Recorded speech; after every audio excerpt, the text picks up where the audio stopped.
Welcome to GardenDC, the podcast about everything gardening in the Washington, D.C. and Mid-Atlantic region. I'm your host, Kathy Jentz. I'm the editor of Washington Gardener magazine, and we're aimed at gardening enthusiasts, people who grow everything from edibles to ornamentals, natives to exotics. If it grows in our area, that's what we talk about.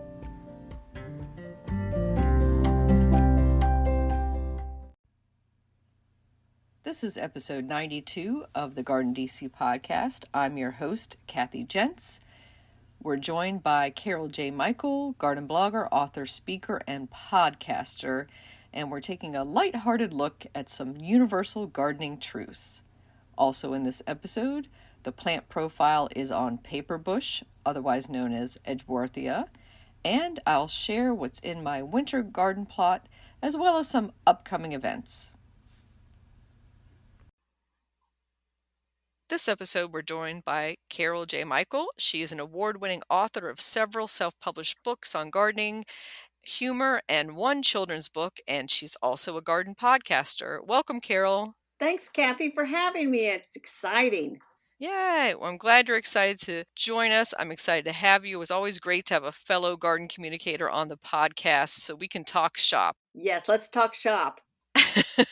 So our topic today, we're going to talk about our shared gardening experiences, maybe some humorous ones, maybe some that, might elicit a little bit of, oh, I've done that, I've been there, right? And we'll talk also about maybe some heartbreaks we've had in gardening and some learning experiences as well. But before we dive into all of that, let's talk a little bit about Carol and how she became a gardener. So were you born with chlorophyll in your veins? I believe that I was born with chlorophyll in my veins, and I remember gardening with my dad when I was a toddler. And so, given my age, I would say I have about 60 years of gardening experience now. And I just always loved it. And we talk in the family about who got the gardening genes, and they always look straight at me and say, "You did, Carol." Although I have family members that garden besides me, other sisters that do that. But so I'm a lifelong gardener, and there's not much I don't love about it.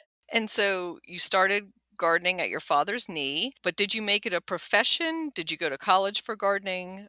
Well, that's kind of an interesting story because I did go to college to study horticulture, and I got a degree in horticulture from Purdue University. And then I just couldn't seem to find the kind of job that would give me a living. And so I ended up going back to school and I got a computer technology degree. And so I tell people I spent 33 years making a living in healthcare IT while making a life in my garden. And I did have the good fortune to retire from that career when I was in my late 50s. And since then, as you noted, I've been writing books on gardening, mostly humorous books, in fact, all humorous books, and one children's book. And how you got into garden writing, you just didn't jump into, hey, I'm going to write a book. You started off with a blog, right? Yes. Because I was in IT, I had heard this thing about blogs. And so I asked this guy one time, I said, tell me about these web blogs, because I've always wanted to write. I wrote a lot in elementary school, high school, and it was always in my back of my mind that I wanted to do more writing. So he explained about blogs. And so I started a blog in 2004, posted like twice. Didn't think much of it. 2005, I posted a couple more times. And then I thought, this is kind of boring, but somebody commented. And I thought, oh, somebody's read my writing, which for an author is always very thrilling that somebody's going to read your writing. So I started blogging in earnest in 2006, and I still regularly post things on my blog, which I called May Dreams Gardens, because all year I dream of the days of May. I've got to get this right. When the sun is warm, the grass is green, the sky is blue, and the garden is all new again. And before we go a little bit more into our topic of the episode, let's talk about the local area that you garden in. So most of our guests on the GardenDC podcast are from the Mid-Atlantic or close by, but you are from Indiana. So let's talk about what your garden is like, what your weather is like. So I garden, like you said, in Indianapolis, Indiana. I'm technically zone 6A, but you can go to the other side of the city and they'll say that they're 5B. So I'm on the edge of a zone. So I experience the same seasons that you do in the Washington, D.C. area, but always think that you guys are a couple of weeks ahead as far as when spring happens, and you get a little bit longer in the fall than I do. But I've noticed that you guys have gotten a lot of snow and ice this winter, and maybe more than I have here in Indiana. Yeah, we had a brutal January here in the Mid-Atlantic, and after not having pretty much hardly any winters the last 2 years, so we really can't complain that much, but yeah, so we pretty much have a little bit longer season. A lot of our area is zone 6, so can relate directly to that, and I think that you get the weather that we get a day or 2 later. So when you got a derecho, we got it the next day. And that often happens that that same weather system just blows across and maybe gets hit by the mountains, maybe not. And we usually get hit by some of the same things. Well, but you also, don't you get hit by nor'easters that come up the coast? Yep, yeah, so we always have that, and coming off of the water, the occasional hurricane can come up the coast. But on the other side of things, we don't really have tornado watches that often. That can happen, but rarely. Well, that is good because the tornado, you get a few days on a hurricane watch, you get a few minutes on a tornado watch. But I was surprised, we were talking earlier, Kathy, that you said you plant your peas on St. Patrick's Day, and I would have thought you planted a few weeks earlier than that. Well, truthfully, St. Patrick's Day is traditional pea planting time, and I think we got that from the Irish and English. But you're right, we can plant them a few weeks earlier. And last year, I actually planted my peas on Valentine's Day as an experiment, and that experiment actually paid off well. And I missed that window this year, but I think I'm going to get my peas in by around March 1st this year. Which is great because the people, they don't understand sometimes it's not so much the weather around you, but the temperature of the soil. And so your soil probably warms up a bit faster than my soil does. We just had our last big snow melt. And I think the other thing that is the difference in our soil, besides temperatures being a little bit warmer, a little earlier, is we might have a little bit more clay depending on where you are in the mid Atlantic. Of course, there's a whole belt of sandy soil in our region, but a lot of us, it's that heavy, dense clay that we're dealing with. Not so much rocky, but just compacted soils. Yeah, and you're in an urban area, aren't you? Yeah, so that contributes a little more to the compaction, but I find even in the outer suburbs or at a rural farm that they're still having to deal with compacted clay soils. Yeah, and here's a universal truth about gardening is the more you know about your soil type, the better you can adjust to it and by adding organic matter and stuff. And it's true whether the clay soil is sitting in Indiana or it's in your garden. Adding a bunch of organic matter is always a very good thing. And I remember as a child, my grandfather owned a farm in Northwest Indiana, and we spent summers there helping out at the farm. And I was in charge one day of pulling out potatoes from a row. And knowing my parents' garden plot at a community garden and how much work that was, I was almost in tears that I was left with this chore. So I went out to the field. He pointed to where the potatoes were. I reached my hand in the ground and I pulled out a potato. And I was like, ah.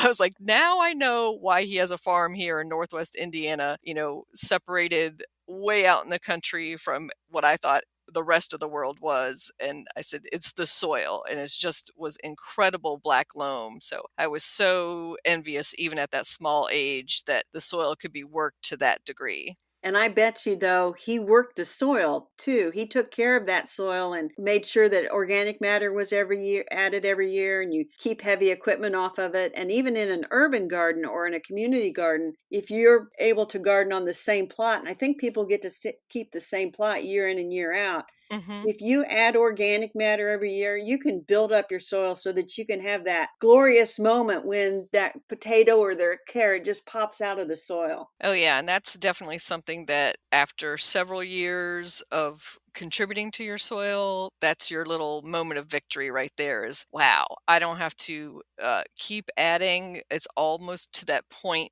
that it gardens itself, right? Yes, and that's universal. So I have a mix of clay, and I had a lot of topsoil brought in, I'll admit, when I built this house and I was going to put in a garden, and the builder said we need to bring in some fill dirt, and I said, "Fill dirt? Where are you going to get it?" And he says, "Well, we're digging a basement and we'll just bring it over from digging that basement," which is that subsoil is not going to be a good garden soil. So I said, "Why don't we get topsoil to fill in?" And it was a bit of an investment, but it's paid off dividends, because if you start with good soil, I don't want to say it's half the battle, but it's better. That got you a long way there. And you're so lucky that you had the foresight to do that, Carol, that you had the knowledge. Because obviously, most of us who buy a home, we either inherited whatever's there, or if it's a new, say, tract home, you get what you get, right, from the Yep. builder. Yep. And everybody accuses builders of, when they put in subdivisions, of creaming off all the topsoil and selling it. And if you watch them, that's not what they're doing. They're just churning the soil up so much to put in the roads and the sewer systems and the water lines and the power and all that, that they just don't pay attention. And so you end up disrupting the soil. So, whether your new garden is in the Washington, D.C. area, or whether it's here, if it's a brand new place, the first thing you ought to do is figure out what kind of soil you have, and then go to your local extension agent if it's not very good soil, and get their help to explain what you should do to improve it. And a baseline soil test will get you really far in that. Yes. And in your urban area, for example, do you guys have a place that will test for heavy metals and pollutants in the soil? We don't. We have to take our own soil test and send it out to a lab, but that is recommended that most people will do that. In Virginia, you can go to your local library and they have a soil test kit that you can pick up and send in to Virginia Tech. And the rest of the area, you mostly have to purchase that at your local independent garden center or hardware store. Purchase that kit, and the price of the kit includes the testing lab and results that you'll get back by email or mail afterwards. And then you would be able to interpret that from what readings they give you there. Yes, and it's important to make sure they're testing for heavy metals, because here in our area in Indianapolis, there are some places where it's likely the soil did get contaminated by heavy metals along the way. And so that's kind of icky to grow vegetables in, especially. Wouldn't necessarily be a problem to grow flowers, but you don't want to grow vegetables in icky soil. Icky is the word. And when you were talking about builders churning up that soil after they've built a home, that reminded me of the thousands upon millions of weed seeds that they're also churning up in that same endeavor. So let's talk a little bit about the universal gardening truth of weeds. And Carol, how do you feel about weeds? Right now I feel okay because I'm inside and they're outside, and weeds can really take the joy out of gardening if you let them get away. But I always tell people the secret to weeding is something I found in a book from, I think, originated in the 1800s. The book is from the early 1900s, and it was never pass a weed without pulling it out. And so pull them early, pull them as fast as you can. I think if I followed that adage, that's all I would be doing 24/7 is pulling weeds. So Yes, I there's another book. It's called My Summer in a Garden by Charles Dudley Warner, and I think he was in Connecticut. He was a neighbor of Mark Twain's, so kind of north of that area. But he talked about a weed he called it pusley, but it's purslane, and you have Mhm. purslane out there, right? Yep, definitely. And that's the weed. And he said it grows as if the devil is in it, because you chop that off and leave it lay, it'll just root and be much thicker and Mhm. keeps growing. The good thing about purslane is it is edible. Yeah, that's So, good. one thing you can do is you can eat your weeds. But yeah, that's a good way to describe it. And, Shakespeare said something to the effect of flowers grow slow, but weeds grow fast type of thing. And we've all experienced that in our gardening of the one that we watch, the one that we pamper, right? The one that we baby is the one that just like, ugh, it just kind of ekes along. Meanwhile, it's surrounded by weeds that just go blazing glory. And I'm kind of embarrassed. There are some weeds that I actually planted accidentally in my garden, and I know you've done the same thing. Or maybe you're a smarter gardener than I am. Oh, yeah, there's been a few that I've even purchased and added to my garden and now seriously regret. One of those would be mugwort. I haven't grown mugwort, but I there's a perennial sweet pea that's sort of a vine, has a pink flower, and I thought that'd be so pretty. And my grandparents had a huge patch of it along the side of the house, so it was sentimental. And I that thing went to seed, and those little sprouts come up everywhere. And you look at the perennial bed, and then there will be these perennial peas sticking up all over, and they've got roots that go deep. They are hard to dig out. Well, I can relate to that because I fell in love with trumpet creeper vine. It Oops. was growing over, there's a Canada Dry bottling plant down the street from me that's closed, and now it's been converted to a housing complex with condos, and it's a gorgeous condominium complex. But before the developer had gotten a hold of it, when it was just sitting empty, this trumpet creeper vine crept up the whole facade of this Art Deco bottling plant and was just beautiful orange blaze of glory. So I went over there one day, I dug a piece of the root section, brought it home, and, basically I just gave my entire garden to that trumpet creeper vine by bringing back just a little 6-inch root. It was the mistake of a lifetime. Yeah, it can be a mistake. Another one is morning glory vines. You think, oh, how pretty that Mhm. is. My sister let that take over her garden. And then every spring she says, make me promise to pull out every seedling I find, no matter how cute it looks twirling up the side of the gazebo or whatever. Get rid of it. Yeah, because those are underground stolons and stems, and with the morning glory one, you get that huge root that's impossible to dig all of it. Yes, and so I wrote in one of my books, beware of free plants because gardeners sometimes give each other plants and they probably shouldn't be doing that. And it's mostly where one gardener just doesn't understand that the plant they're giving to the other person might just run rampant in that other person's garden, and they may not like that.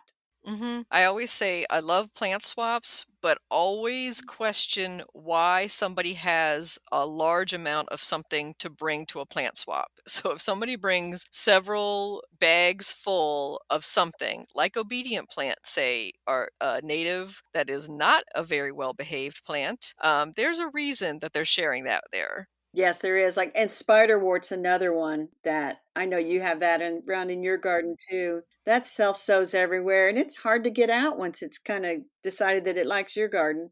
Yeah, I just gave a talk where one of the listeners was saying that spiderwort had gotten into the crack at the base of her foundation along her house, and she could not eradicate it. It just kept coming up just because how tight that space was. And I thought that was a really hard challenge at that point to try to get, unless you can smother it somehow. Yeah, we keep talking about this, and people say, "Well, those two gardeners, they don't like plants very well."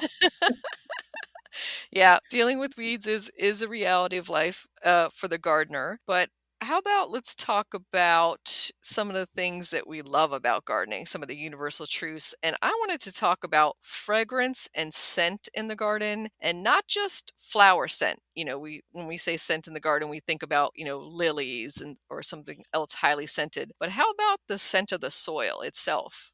Yeah, there's probably a name for that, but I love walking into, say, a tropical greenhouse, no matter where it's at, and you get that fresh, that scent of soil and mulch and things. I love that scent. I love the scent after a fresh rainfall. That is one of the best scents in the world. I wish they could bottle it and sell that for laundry detergent, but they just can't equal it. There's nothing else like that natural scent. I also love the scent of a freshly turned compost pile. Yes, and then there's the scent of a newly cut lawn, and I don't think you have much lawn, Kathy, but I do have a lawn, and somebody actually gave me a candle that was called cut grass. That's that scent of which is an unusual scent to like, I guess, but just something about a freshly cut lawn. Oh yeah. Yeah, I have no lawn anymore, but I still appreciate that fresh cut lawn scent that is, really quintessential like springtime, summertime. Like when you go to a ball field or a play field and you kind of walk through that, it just brings back memories. Yeah, that's the whole reason to go to a baseball game is to see how pretty the lawn is, right? I'll take your word for it. I haven't been to a baseball game in years, but I, yeah. So, but I do have a suburban lawn and I do enjoy mowing it and trimming it, and just people think that's kind of weird, but the other scent that's really kind of neat is when you crush a leaf and get a scent, and mint comes to mind. mhm. Do you attempt to grow mint and keep it contained in your garden, Kathy? I do have a few pots of mint. I also have a little patch of mountain mint in a back corner under a big tree, so I can kind of keep that in check. Because even though it's a native, it can be a bit of a thug in the garden. So I try to keep that corralled a bit. But yeah, just even brushing by the mountain mint and the mint, you don't even have to crush it sometimes. You get that really evocative scent. Same thing with rosemary. That's something that a lot of people will put near an entrance just to be able to brush by that, or sage. Any of those Mediterranean herbs are a great addition to the garden. They are a great addition. Now, can you keep Mediterranean herbs outside? Most of them are hardy for us. If they fail at all, it's usually because of the heavy clay soil and that the roots might rot from sitting in too much moisture. So, as long as they're given good drainage, so that could either be at the edge of a retaining wall or edge of a sidewalk or in some amended soil where you've added, say, like exploded slate or gravel to, then you can do lavender pretty well here. Rosemary, if we had a really harsh winter, could fail, but there's a local variety that was bred for the Mid Atlantic called ARP, not AARP, but ARP. And that's the one that local gardeners here swear by. So that's interesting to me because I feel like our zones are not that different, and it gives me hope to think, well, if we both say we're sort of 6A, but you might be more closer to 6B, maybe I could get rosemary to grow, because here we just consider it a lost cause if you leave it outside. Yeah, you might try ARP in your region because that is a hardy one. So I'm right here close to the city. We're definitely 7. Some more of the outer suburbs could be 6, and in Pennsylvania and New York, they're definitely 6. And depending on what side of the hill or mountain you are, you could even be edging on 5 in some of those areas. But I was going to say on scent, going back to that when you were talking about crushing leaves, another one that I adore is the perennial geranium. Do you grow that, Carol? I do not grow perennial geranium. Yes, I do grow perennial geranium. As a ground cover, yes, I do have some. I never think of it as having scent. I always think of the scented geraniums, which is completely different, pelargoniums. Yeah, the zonal geraniums, that's a totally different scent. And I actually don't really care for some of the zonal geranium scents, can be a little cloying, right? But I do like the lemon and the more citrusy ones. But the spiciness of some of the ground cover geraniums, I just love brushing my hand through that and weeding in that area. That I think is a really great scent. Yeah, and of course the scent of any weed that you've pulled is a good thing to smell, right? Yeah, and you get some of the soil coming up with that. I was going to say another thing that when you're close to the ground and you're working with, say, in your herb garden, that, around basil is always nice and dill and parsley. But an ornamental plant that I love the scent of is bronze fennel. I hadn't thought about scent for bronze fennel. I'll have to think about that. I know I love to crush dill when I'm out in the garden, and that does self-sow for me. Same thing with bronze fennel. We can get that to self sow or come back if we have a mild winter. But yeah, just crushing a little bit of the top frilly leaves or just brushing by it, you get a nice kind of light licorice scent. It's always nice. Yeah, you get a licorice scent from Agastache, is how I say it. That has a beautiful is not the right word for a scent, but that's got a very licorice aromatic scent to it. And I like to pick those leaves off and crush them and smell them when I go by on Hmm. the mower. So, Carol, we have to talk about your hoe collection. I couldn't do this interview without talking about garden tools with you, and let's talk about how you became famous for that hoe collection. So yes, I claim to have the world's largest hoe collection, and nobody has disputed this fact. And so what happened was, and I don't know why I decided to do this, but I was still working at the time, and I just every time I would see a garden hoe that was different from one I already had, I would buy it. And so I had about 10, and one day I decided to pose them out in the garden and make sort of a slideshow. And I took it to work amongst these IT people. And we had one of those, cantankerous meetings over budgets or something horrible like that. And we were at a break, and I says, "You want to see my hoe collection?" And everybody swivels and looks at me. And, they were used to me talking about gardening stuff all the time. They loved it. And so I posted it online. And then the next thing I know, people were sending me emails and says, "Well, I have a hoe that's different. Would you give it a try? And, we sell this hoe and it's different. Would you try this?" And I'm looking at hoes and I'm buying them, and people are finding old hoes and saying, "Hey, for your hoe collection." I'm like, "Okay, so I have a hoe collection." I still have it. I don't post as much about it, but it's very fun. And if you have a hoe that I don't have, you probably can't have a hoe that I don't already have in my garage. I always picture, people have these home museums of their collections, right? So somebody will have like a pinball collection in their basement and or a light bulb collection or something like that. So I always think, Carol, that you should like put up a sign on your garage, and you should, sell entrance tickets and get yourself on that, weird Indiana map, of travel stops, and, charge them a quarter to see your hose. Well, that's the thing about my collection. I don't really have what you would call the provenance of every hoe, and I've forgotten the names of some of them, although they all have different names. And even though they're all hanging on a pegboard in the garage, and when I say hanging, it's like there's a big long peg that's 12 inches and it's got like six hose hanging along it. I don't really advertise to my neighbors that this exists in my property, so I think I'll wait. Maybe I'll move someday, and then I can put the whole collection on display. That would be fun. I can just imagine the tour. But yes, and people say, well, first thing I say, "Do you use all of them?" It's like, absolutely not. In fact, I have raised bed gardens. And so I usually use hand tools for weeding. I have some favorites, of course, but I don't hardly use them. Sometimes I need to reach something really high and just pull it down. And so there are some hoes that are actually pretty good for reaching up and pulling down something out of a branch or something, but they just there and they're fun. Well, another thing I know you collect, Carol, are old garden books. And Oh, let's talk a yes. little bit about that collection. Yeah, so I have quite a few old gardening books, and they tend to run on themes. And I know in your area, so when are you going to plant pansies and violas? We can be doing that now and in the next few weeks. And of course, the ones you planted in the fall are starting to spring back a bit.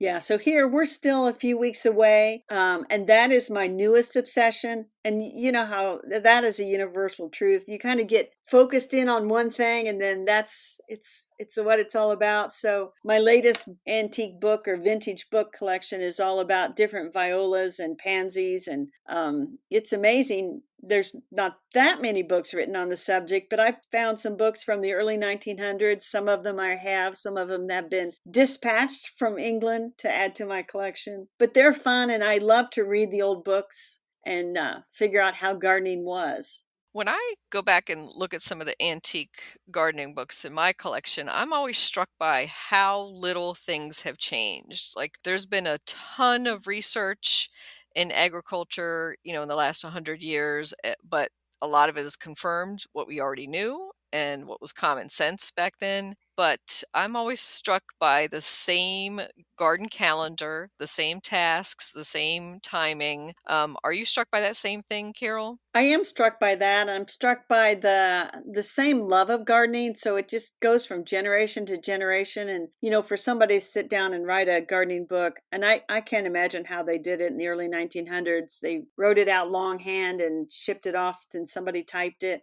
But I do find that not much has changed. Now, I do caution people when you read the old books, depending on if you read some, especially from what I call my mid-century modern books from the 1950s, for example, they may advise you using certain chemicals, which A, you cannot get, and B, you should not get to kill pests and things. So always think about the time period that it was written in, what they were doing, and the attitudes towards chemicals and things. That's so true, Carol, that I was thinking about, garden books pre-1920 is what I'm usually looking at. And yeah, those mid-century books can steer you a little bit wrong.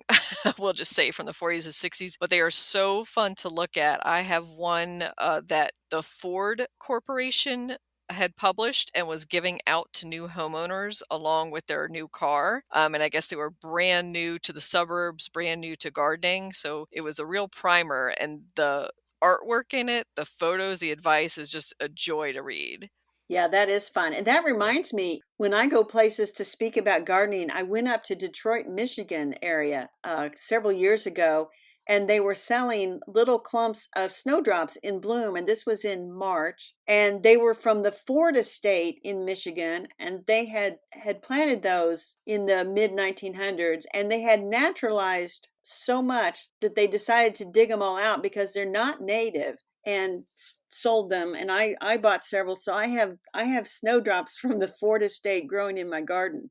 Yeah, it's always fun to have plants with a provenance that you can point to. Like I have boxwood cuttings from a local Catholic garden that has provenance back to the old country in Europe, and of course seeds that you get handed down from your family and that sort of thing. And I was going to say about gardening books as well, that we were talking about some of the older ones, that when we were talking about scent in the garden, it's kind of the scent of the book that I like too, that you when you open up old books, that really cool paper smell.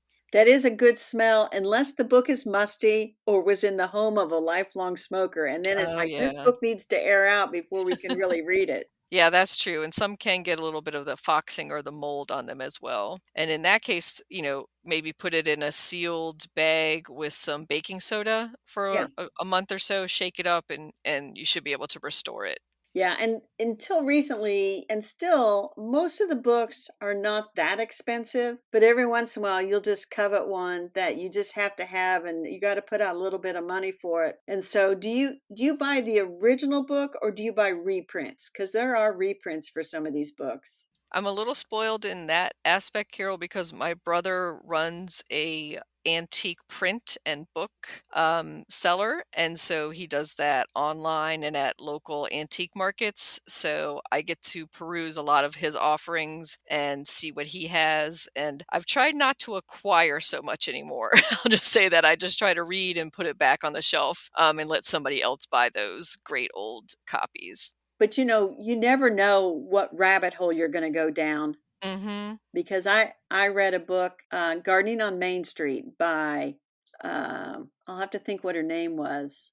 It doesn't come to me. Her last name was Hollingsworth, and she was in Vermont. And it turned out that she had a connection to Wallis Simpson, who was the woman that King George abdicated the throne to marry. And so that was kind of interesting, because they grew up in the Maryland area, these sisters. Buckner Hollingsworth, that was her name. They actually grew up in the Maryland area where Wallis Simpson is from. And so they had gone to school with Wallace Simpson. And so I just found that book, Gardening on Main Street, at an antique store. And I thought, well, this looks interesting. And it was interesting. And then I'm into all this history, and you just never know where a book will take you. That's so true. And I would say that's another universal truth of gardening, is that it can relate to almost every other aspect or hobby. So if you're into train collecting, you could do a miniature railroad in your garden. If you're into math, you can go a little crazy, right, in the seed starting department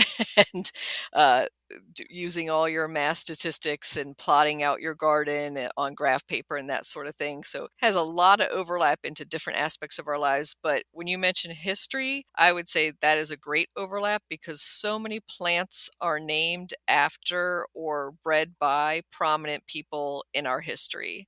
That's true. And when you talked about math in the garden, I once toured the garden of a person who taught philosophy of physics, which, first of all, I didn't know physics had a philosophy. And so aspects of his garden related to physics, which was unusual. Yeah, and there's so many different theme gardens out there in the world that either somebody has created just for themselves to enjoy, or it's at a public garden, like everything from biblical gardens where they try to grow every plant mentioned in the Bible, or similarly with Shakespeare gardens. I even have a neighbor down the street who's created a miniature version of Jamaica, the entire island of Jamaica, on his side yard. And so everybody has their little quirks and overlaps. So I would say a universal truth of gardening is every garden is unique, right? Every garden talks and shows you about the gardener themselves. Yeah, there's some famous quote, show me your garden and I shall show you who you are, or I'll know who you are. I can't remember who it is, but it seems to be a famous quote. So I was going to ask you, Carol, what does your garden say about you? So my garden says about me that I will say that I'm in the suburbs and I'm in I guess a neighborhood, a housing development, an addition, whatever you want to call it. And that says crazy gardening lady lives here. And I try to tone it down in the front yard. But when you plant like thousands of crocuses in your front yard and in all the beds and in the backyard, and nobody else in the neighborhood is doing that, people walk by and think, I think she's into gardening. Yeah, I was going to say that I have found, and this isn't always true, but I would say 90% of the time is true. When you move onto a block, there's always one crazy garden person on that block. And then there's another one another block away. And then there's another one another block away, right? When I walk around my neighborhood, I don't usually see two or three crazy gardening people side by side. And I'm like, what if we all moved to the same block together one time? What would that look like? That would be crazy. I'll tell you though, I'm pretty much the only one in my neighborhood. There are people that do a little bit of gardening, but sort of word gets out, and people will walk by and they'll ask me a gardening question. And I'm also very fortunate to be about a 5-minute drive from a local greenhouse grower, and she grows all the pansies and violas. And we have a little ritual in the spring that as soon as they're ready, they send me a text, and within 10 minutes, I'm their first customer every spring when they open up. And I buy all my violas and pansies and get them all planted. And I know my neighbors think I'm pushing the envelope on the season, but if you can start planting them now, I'm still about 2 weeks out here. And knowing your local garden center or greenhouse person by name, I think that is the sign of a diehard gardener. Yes. Or when you get a text on your birthday in January and they say, "We're planting the violas in your honor today," then you know that you got an in. Yeah, definitely. So I was trying to think of some garden truths that I learned as a baby gardener, a beginning gardener, that I would have liked to have told myself back then. Are there any things that you would have liked to have told yourself when you first moved in your house that you should have done right away that you didn't? Well, the thing I would tell people that, first of all, the universal truth is we're going to kill a lot of plants along the way. So not every plant's going to live. And then the other universal truth is like, there's only so much time and space to garden. So I always say, grow the plants you love. And if you move into an established garden and they have plants in there that you do not love, I say get rid of them so that you can grow the plants you love. Don't suffer through with, I don't like this, I don't like that. It's like get rid of it then and put in what you like. That's great advice. And I would say, especially about just chopping off a small bit of it at a time, maybe waiting, having a little bit of patience after your first maybe year or two in a home to see what comes up. Because sometimes not all the bulbs and things bloom that first year you're in. And you'll be surprised in, subsequent years. All of a sudden you have a peony that you didn't know about was in that bed. That's true. And so I really am fortunate that I've started all my gardens from scratch. So I didn't have to wait, but I'm sure that in the gardens I left that people are kind of scratching their head and saying, "What's she plant over here? What is that?" Because I did plant some unusual things and I wasn't always able to take them with me when I moved. And that brings us to another universal truth, Carol, which is when you go to sell your house and garden, the person who buys it inevitably will wipe it out and start from scratch. It's never the same person who has the same taste in gardening. Even if you left like a beautiful garden of a succulent collection, it will be somebody who collects, plum trees or something, right? So it's never going to be the match. I always think that there should be a real estate agent out there, some realtor who specializes in selling garden properties to other gardeners. But then how would you even do that matching? I don't know how you would do that matching. I had I'll call her a colleague I worked with, and she said she and her husband looked at a beautiful home they wanted to buy, but she said it had too much garden. And I thought to myself, wow, is there such a thing as too much garden? These people are not right in the head. There can never be too much garden, right, Kathy? Nope, but I understand where she's coming from because if it's not the same type of garden that you're used to maintaining, it could be pretty daunting to move into something with a really established garden and protocol to it that can be fairly high maintenance, especially for the beginner. Yeah, and here's what the other thing that I tell people is some people they feel like they have to put like all their gardening activity in one Saturday and they work from dawn to dusk until they're exhausted and it's like, "Oh, I hate this." But I tell people if you can just subdivide that work and if you got a half an hour, go out for a half an hour and don't worry that you didn't get everything done. Go out the next day for an hour, the next day another hour. And I found even this fall when I decided to do that, that I just kind of a little bit at a time took care of some problem areas that I kept thinking, I've got to get to that. And I thought, I'll just get to it for an hour. I'll get as far as I can get, and then I'll come back to it the next day. And it's really amazing what you can get done. Little by little, right? We can make it done. And, be easy on yourself, forgive yourself. I think people are so demanding and perfectionist these days, especially that social media kind of breeds that with the cottagecore and the other movements where you see all this perfection online. I like to show the non-perfection. That's my brand, right, Carol? Is Yeah. showing the dirt and the nails and the behind the scenes and the weeds we talked about because I want people to be realistic and a little bit easy on themselves. Exactly. There's a reason why so many of the pictures of plants that you see on social media are close ups. If they went back about 5 feet, you'd see all the weeds all along the sides of that plant that's so beautiful. And so just remember, there's a lot they're not showing you.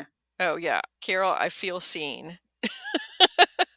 I'll be sharing a lot of close-ups at this time of year, especially, Yes. and not the whole beds. So, in our last few minutes together, I wanted to let you share with our listeners a bit about your podcast.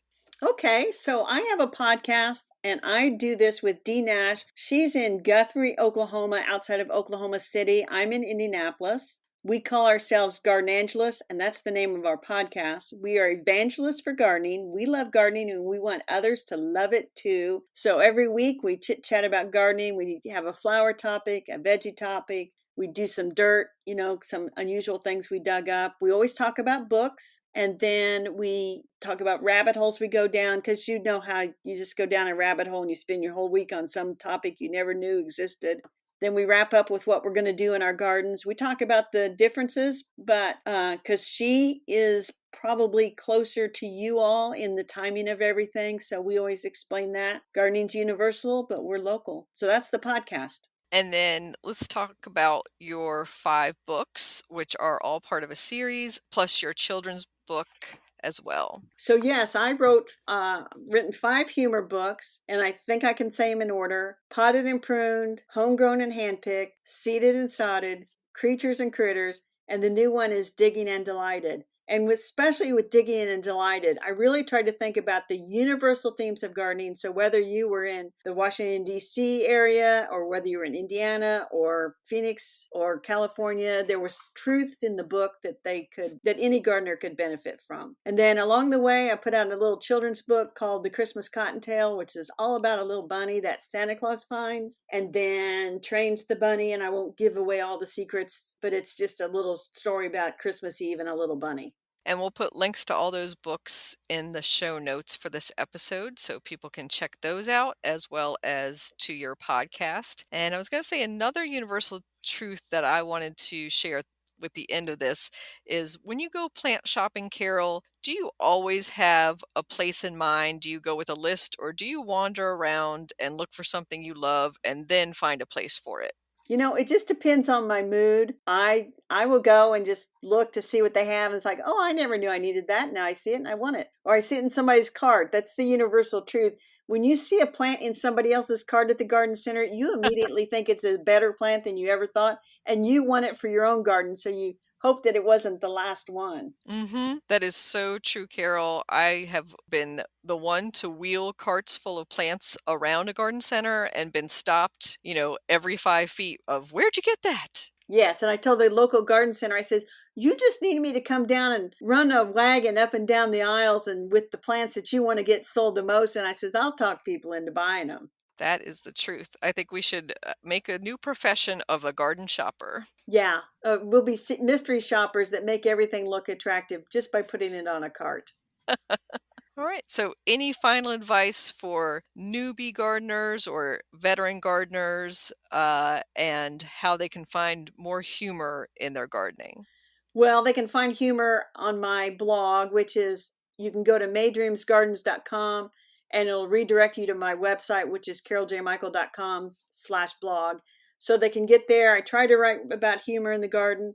And, when you just covered from head to toe with dirt and mud and sweat, you're probably still going to have a smile on your face if you spent that time in a garden. Thank you so much, Carol. Well, thank you, Kathy. My pleasure.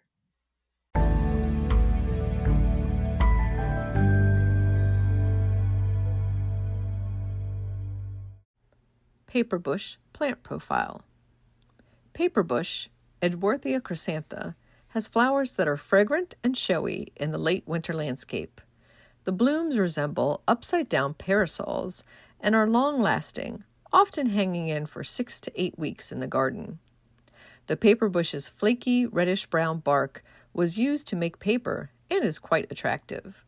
It is a plant of the woodland edge, often found growing along the banks of streams in its native habitats in China and the Himalayas. It prefers to be planted in dappled shade and well-drained soils. This shrub is not troubled by pests or diseases and is long-lived under favorable conditions. It is hardy to zones 7 to 10, though gardeners in zone 6 could attempt it if they can offer the paperbush a well-sheltered area of their property. Edgeworthia offers multi-season appeal. When fully leafed out, the shrub has a tropical appearance. In the fall, its leaves turn bright yellow before they are shed. Most cultivated forms of paperbush are yellow flowering. A commonly available cultivar is Gold Rush. There are also reddish-orange flowered varieties such as Red Dragon and Accabono. Edgeworthia, you can grow that.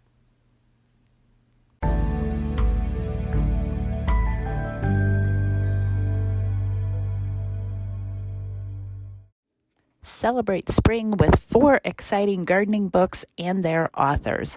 This free online party takes place on Thursday, March 24th at 7 p.m. Eastern. It is sponsored by National Garden Bureau and Garden Communicators. During this live webinar, you'll get to virtually meet the 4 authors and learn some of their best gardening tips. Those authors are Sean and Allison McManus, Christy Wilhelmi, Raphael DeLallo, and Tony Gattoni. Attendees will also have a chance to win one of 3 gardening giveaways.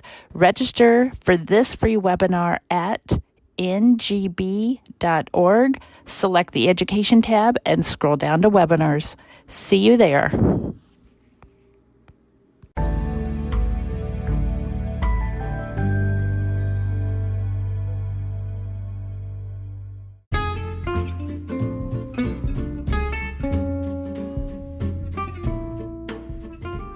What's new in the garden this week?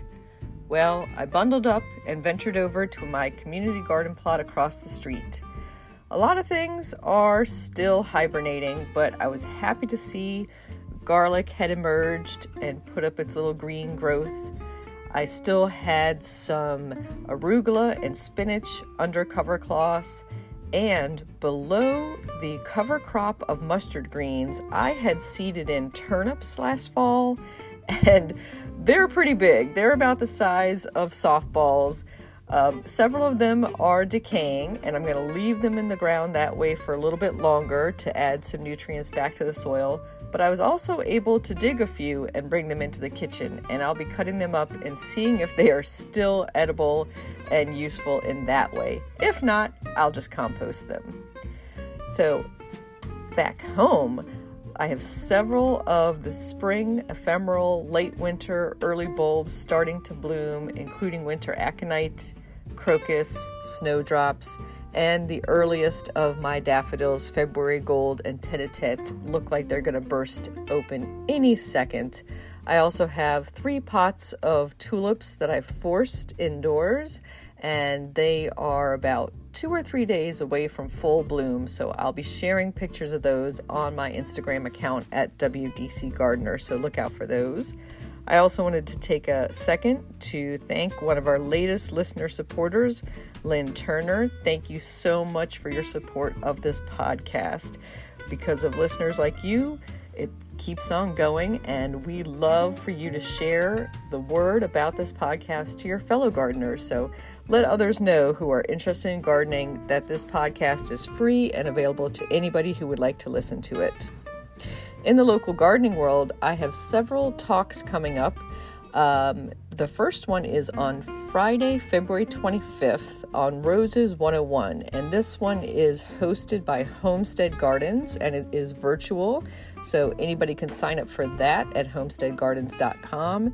It is 7 p.m. Eastern Time in the evening, and like the title might indicate to you, it is a beginner roses talk, but I'll be talking about some tips and tricks. So if you are a experienced or veteran rosarian, you might get something out of it as well. So I encourage you to attend that. And then on Saturday, February 26th is our Washington Gardener Seed Exchange at Brookside Gardens in Wheaton, Maryland. We are almost full on that, but a few tickets remain, and that you can register for at WGSeedXEX, brownpapertickets.com. The next workshop I have is for Homestead Gardens, and that is a Sunday afternoon talk, 3 p.m. Eastern Time on February 26th, seed starting for the spring and summer garden. So we'll be talking about indoor seed starting, but also direct sowing, and again, you can sign up for that at homesteadgardens.com. And then I have a talk for Green Spring Gardens, again virtually, and that is Saturday, March 5th at 1 p.m. Eastern Time, getting the most out of small space urban gardens. And that has a nominal fee of $15. You can register for that through fairfaxcounty.gov parks or by calling Green Spring Gardens. Happy gardening, everyone!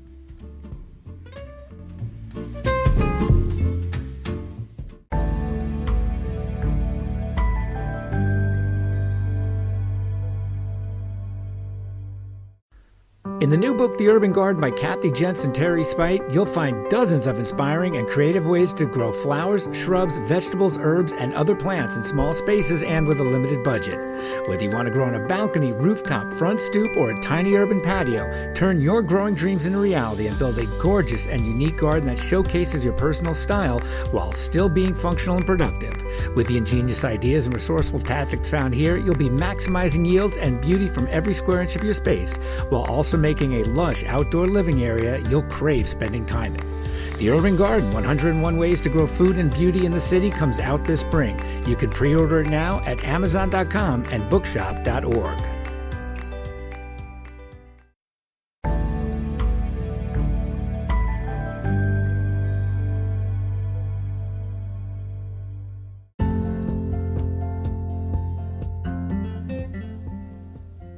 Thank you for listening to GardenDC. You can become a listener supporter for as little as 99 cents a month by going to anchor.fm/GardenDC/support. Another way to support this podcast is to subscribe to our monthly digital publication, Washington Gardener Magazine. To do so, go to washingtongardener.com. Thank you.